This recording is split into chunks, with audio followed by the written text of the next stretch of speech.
No one person can speak for an entire group. Even when we share the same heritage, we might share little else in terms of experiences or background and see the world totally differently.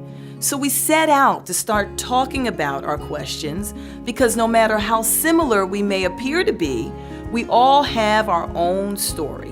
With that thought in mind, we spoke with the members of the Women's Employee Resource Group, and they gave us some common questions that come up.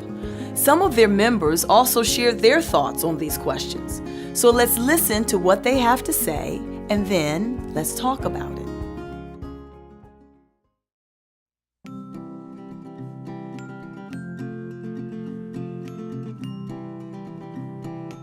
I completely disagree that women are indecisive. I can understand why people think that women can seem indecisive. I personally am not indecisive at all.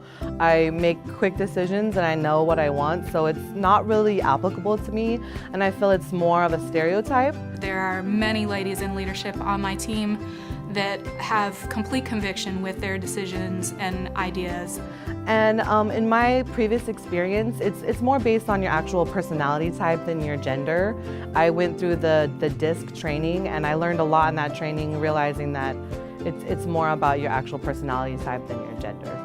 I think that women sometimes think through situations maybe a little bit differently than a man would, so sometimes the answer might be slow to come, but I don't think it means that they're indecisive. I believe quite the contrary. I think women are very decisive, they're very purposeful in their responses and their decisions, and they're strategic in their thinking.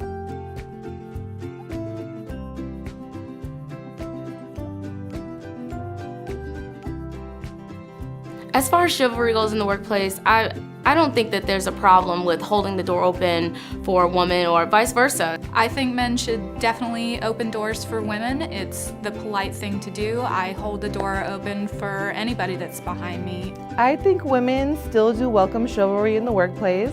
It's nice to be treated nice, whether it's by a man or a woman. I find myself often holding a door open for whomever may be walking behind me, male or female. I think that a little common kindness goes a long way.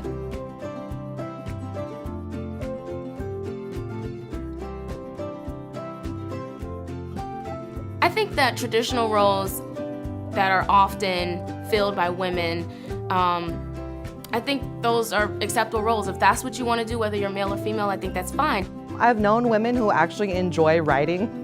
They actually enjoy taking notes, or they enjoy planning parties, or don't mind, taking 20 different orders to order lunch. I am the team engagement coordinator, and so projects from start to finish of volunteer events or engagement activities. Personally, I would not volunteer or feel obligated to do those type of jobs because they're not things that I enjoy. And it's not that it's a male or female thing, it's what I like to do. But the bigger picture is when you don't say Sarah should do this or Jane should do this, and instead you say who would like to do this, you find that the best person for the role often steps up and takes the role, regardless of whether it's seen as a traditional role for a woman or a traditional role for a male. As you can see, the answers to the questions are just as diverse as the backgrounds of the individuals who answered them.